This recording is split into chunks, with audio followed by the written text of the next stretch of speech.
Good morning, students. Am I audible? Yes, ma'am.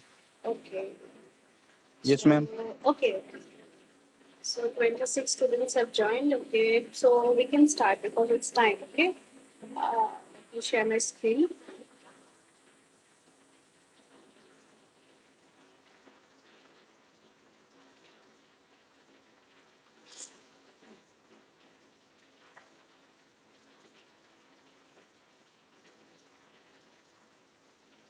Okay. So last class we have discussed about the physical characteristics of water, and also we have started the like chemical characteristics of water. Also we have discussed about total solids, suspended solids, dissolved solids, then pH of water, then taste and odor, all those things we have discussed, isn't it? So we were in the middle of the discussion of hardness. So, let me again repeat it. So, hardness, what was it? Like, if there are two kinds of hardness. First of all, what is hardness? When calcium and magnesium salts are present in water, so that is known as hardness. And as a result of hardness, what happens? Your, like sufficient lather is not formed when these hard waters are mixed with soap. Okay, so there are two kinds of hardness. One is your temporary hardness, and the other one is your permanent hardness. So, if for temporary hardness, if bicarbonates and carbonates of calcium and magnesium are present in water, then it is known as your temporary hardness. And temporary hardness, it can be removed. Okay, by some simple experiments, like you have to boil the water, or you can add lime to the water. Then you can, like, this temporary hardness, it can be removed up to some certain extent. Okay, and what about permanent hardness? Permanent hardness is what? When your sulfates, chlorides, and nitrates of calcium or magnesium are present in water, then it is known as your permanent hardness, also known as non-carbonate hardness. And it can be removed by, you know though it cannot be removed by so all those simple boiling and, or like adding lime to the water, it cannot be removed like that, but you have to go for some extra, some experiments are there. Okay, some tests are there you have to do. So, like zeolite softening, ion exchange process, all those things are there. So we will explain, we will discuss that one when we'll go to the treatment chapter. Okay, so like now how this hardness is measured. Hardness in your laboratory, it is measured by a process, or by experiment known as your EDTA process. Okay, or EDTA method. So with that method, you have to do all those titration and all. So with that, you can measure the amount of how much amount of hardness is present in that water. Okay. So now this is the formula for your like this total hardness. This is the formula for your total hardness. This calcium ion into combining weight of calcium carbonate divided by combining weight of calcium ion, plus magnesium ion into combining weight of calcium carbonate divided by combining weight of magnesium. So this combining weight of calcium carbonate, it is already been given as your 50. Okay, 50, and the combining weight of calcium, it is given as your 20. So you can remember that. Okay, 50 is your combining weight of calcium carbonate, and combining weight of calcium is 20, and combining weight of magnesium ion is 12. Okay, so you remember these three values, then you can automatically, when if a numerical is given to you, you can just put the value and no need to find out. Okay, then you can just put it in your numerical. So if we go through a simple numerical, first of all, if in the question it is given like this question, you see, for example, this is written: the carbonate and non-carbonate hardness of water having a total alkalinity of 200 milligram per liter as calcium carbonate, and 120 milligram per liter of calcium ion, and 60 milligram per liter of magnesium ion can be computed as follows. So in the question, if it is asked that the total alkalinity is given to you as 200 milligram per liter, then calcium ion, what is the weight of calcium ion? It is given as 120 milligram per liter. And what is the magnesium ion amount is given? It is 60 milligram per liter. Okay, now they are telling you to find out the carbonate and non-carbonate hardness. First of all, you have to find out the total hardness. Just now we have seen the formula. Yes, total hardness formula was what? This one, calcium ion into combining weight of calcium carbonate divided by combining weight of calcium ion. So what is the calcium ion? Here given as your 120, isn't it? It's written here 120 milligram per liter of calcium ion. So 120 you have put it here. I hope you can see my screen. Okay, is it I hope it is visible. Okay, so 120, it's here calcium ion. The amount of calcium ion is 120 into combining weight of calcium carbonate. Just now I told you it's 50 and combining weight of calcium ion is 20. Okay, so 50 by 20 they have directly put it down, plus this amount of magnesium ion, isn't it? Magnesium ion, how much is given? 60 milligram per liter. So it is 60 multiplied by again combining weight of calcium carbonate, that is 50, divided by combining weight of magnesium. Magnesium, how much is it is given?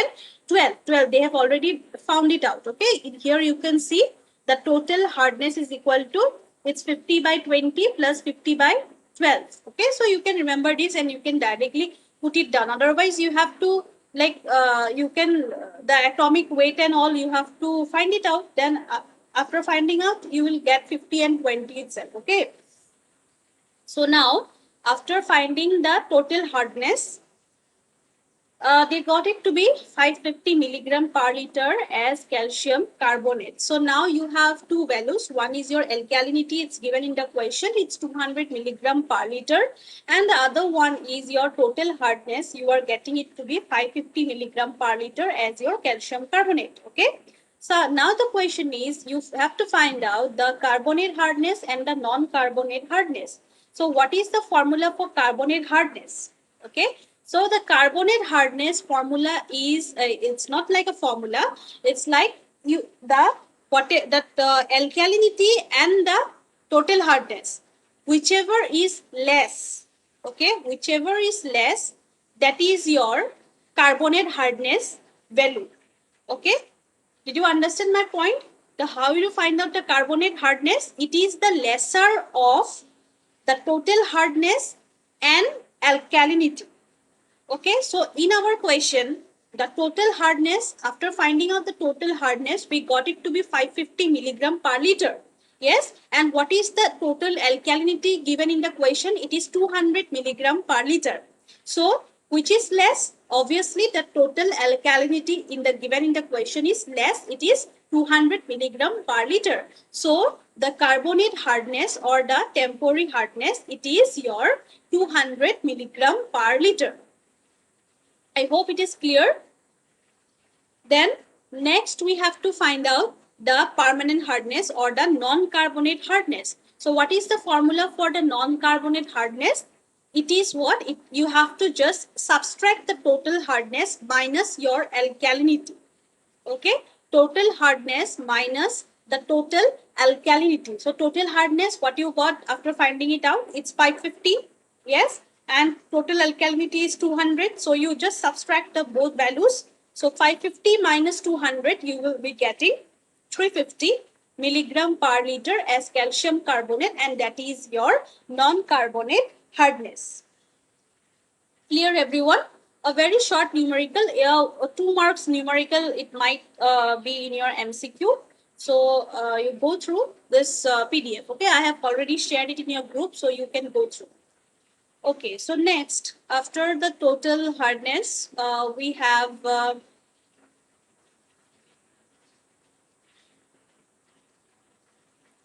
okay, so we haven't give. Okay, so like every characteristic I told you, every characteristic it has some like prescribed limit. Okay, so what is the limit, prescribed limit for, or the permissible limit for hardness? So you can see the last line here. However, okay, it's written here.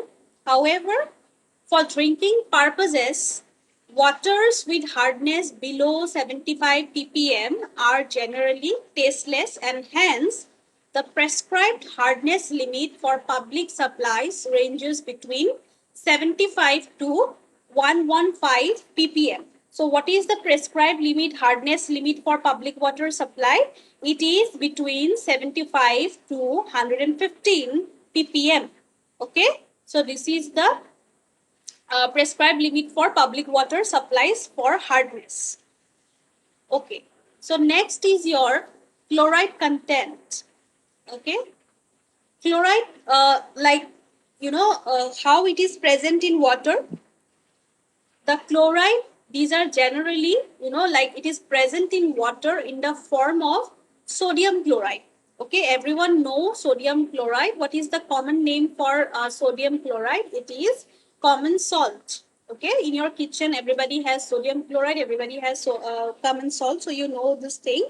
So this chloride, it is present in water in the form of your sodium chloride. And what happens as a result of the presence of sodium chloride, like some leaching is happening, okay, leaching of marine sedimentary deposits, okay, then your pollution is happening in the seawater, okay, then all these things are happening due to the presence of your chloride content. So this also it has some like prescribed limit also it has, but like if 250 milligram per liter of it exceeds, okay, if the water it exceeds your 250 milligram per liter of chloride content, then the water it becomes salty in taste or in drinking water.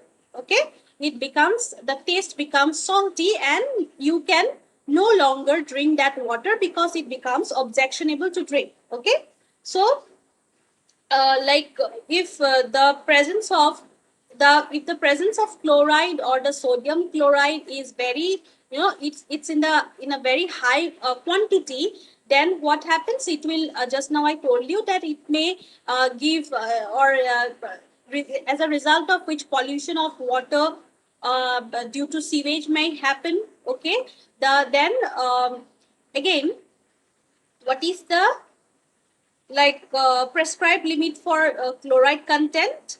The prescribed limit for your chloride content for treated water in the public, okay, it should not exceed a value of 250 ppm. Just now I told you that if it crosses the value of 250 milligram per liter, then the water it will be salty in taste. So below 250 ppm is the prescribed limit and you can drink that water.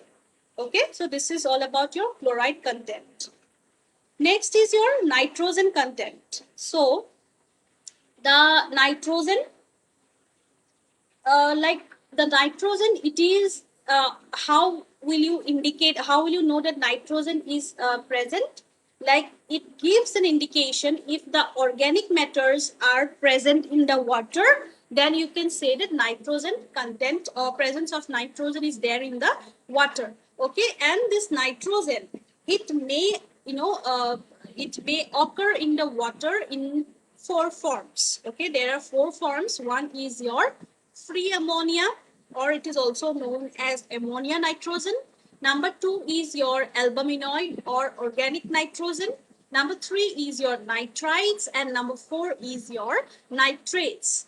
Okay, so this free ammonia, or you can say the ammonia nitrogen, it is the first stage of your decomposition of the organic matter. Okay, it is the, there are four stages. So the first stage, when the first decomposition, it is the just it's starting. Okay, then the free ammonia is there. So it indicates the very first stage of decomposition of the organic matter. Okay, and like what is the albuminoid? Albuminoid or the organic nitrogen, it indicates the quantity of nitrogen that is present in water in the form of undecomposed organic matter. Okay, so if this albuminoid or this organic nitrogen, it gives the it gives the indication of nitrogen that is present in the water, but in what form? In the form of undecomposed organic matter. Okay, and mainly in the form of what? Proteins and amino acids. Okay, so like which will be digested when the ammonia is released. Okay, which on digestion will release ammonia. So the third one, the nitrites, it will indicate the presence of what? Partly decomposed organic matter. Partly decomposed means what? It is not fully oxidized. Okay, so it will indicate the presence of your partly decomposed organic matter. And what about the last one, nitrates? It indicates the presence of fully oxidized organic matter in water. Okay, so these are like the four stages of how the decomposition, what it indicates, like it giving you the stages of decomposition. Okay, so now the free ammonia, like the presence of free ammonia, it indicates, just now I told that it indicates the start of the decomposition of organic matter, and its value for potable water or for drinking water, it should not exceed 0.15 milligram per liter.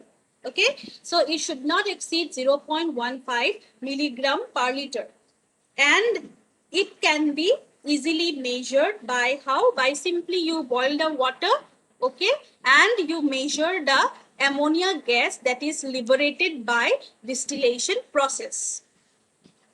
Okay, so next is your this organic nitrogen or albuminoid. Also it is what it indicated. It indicates the pollution and the presence of undecomposed organic matter. Okay, and for the potable water, the value, it should not exceed about 0.3 milligram per liter. Okay, now next is your, okay, just wait.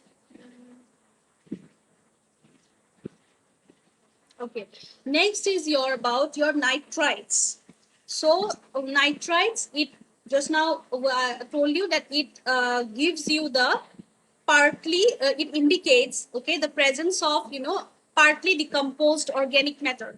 Yes, so this nitrites, the presence of nitrite in the water is very dangerous. Okay, and the permissible amount of nitrites present in the potable water, it should be 0.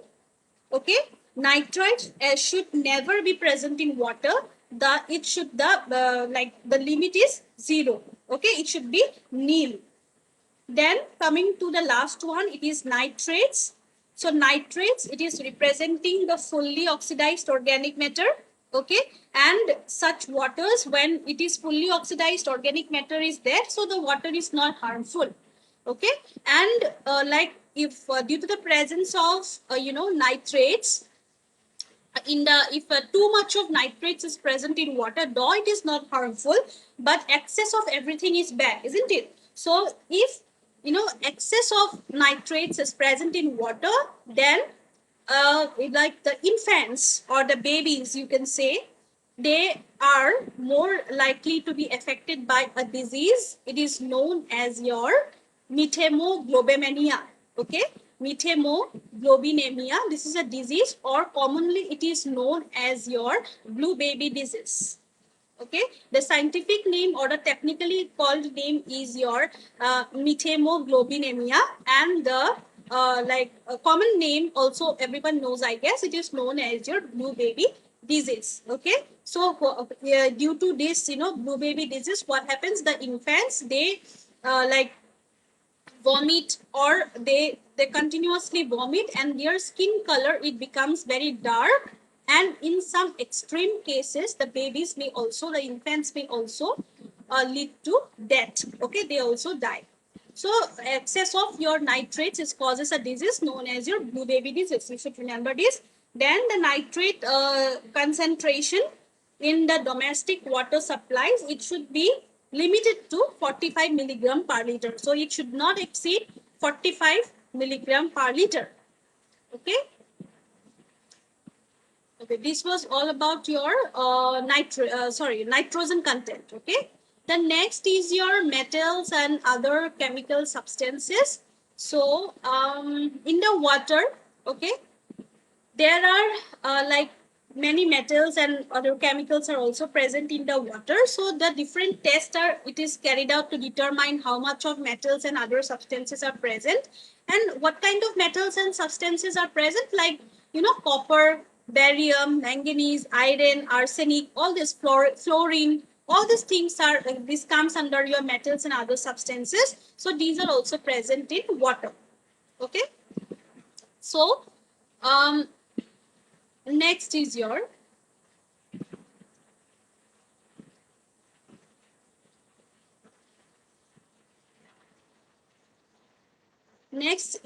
dissolved gases. So dissolved gases, the gases which may get dissolved in water due to what its contact with the atmosphere or the ground surface. So what are the various gases that may get dissolved in water? So they are like nitrogen, methane, hydrogen sulfide, carbon dioxide, and oxygen. Okay, so these gases it gets dissolved easily dissolved in water due to the contact of your with the atmosphere or with the ground surface.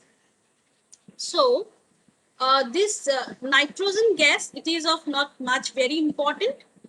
So the concentration of methane gas, it's written here that it is studied for its explosive tendency.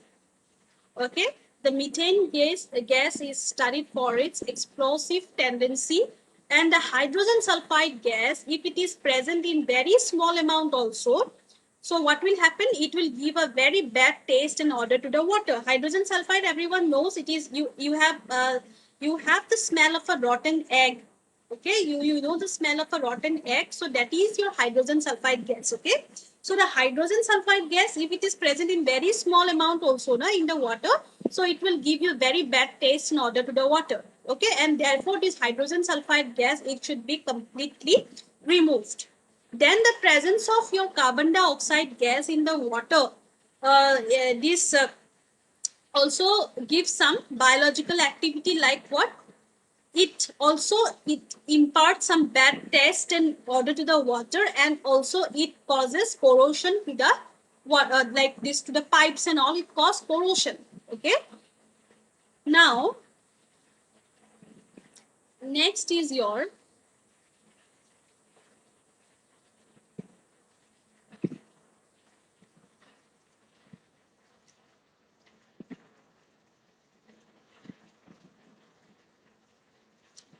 okay. Next, there is a term, this one, biochemical oxygen demand. So, biochemical oxygen demand is what? Like in a polluted water, okay, in a polluted water, there will be, organic matter is present in the polluted water. Yes. And obviously, there is microorganisms present in the water. So these microorganisms, so every aquatic animals in the water, they need what? They need oxygen for the survival of their life. So these microorganisms, they also need oxygen. Okay, these microorganisms present in the water, they also need oxygen to what?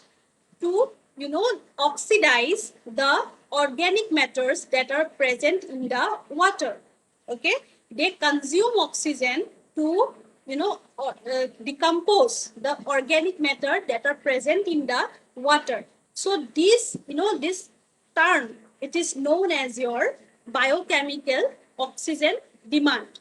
Okay, so I just want to show you one video. I want to show you. Just wait.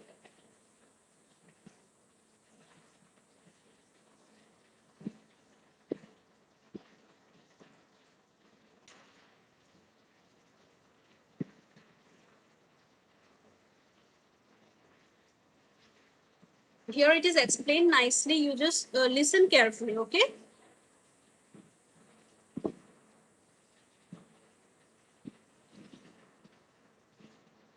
Hello everyone. Now let's try to understand the biochemical oxygen demand, or as we call it BOD. So first of all, you must be knowing that some oxygen is always dissolved in water if it is surface, I mean if it is some water stream or if it is fresh wastewater, then there will be some dissolved oxygen in it. With time it will be consumed, but if it is fresh, then some dissolved oxygen can be there. Apart now, why do we need this dissolved oxygen? So we are talking about the water streams. So for the survival, one of the reasons can be for the survival of aquatic life, and for this aquatic life we need a minimum of 4 ppm of dissolved oxygen.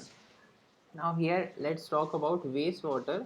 Now why do we need dissolved oxygen in case of wastewater? So wastewater contains organic matter. Obviously that's what we are trying to remove in the treatment plants. Now this organic matter is of two types, that is biodegradable, another one is non-biodegradable. Now non-biodegradable we'll take later, but let's talk about this biodegradable organic matter. Now some microorganisms are there that can oxidize this biodegradable organic matter under the presence of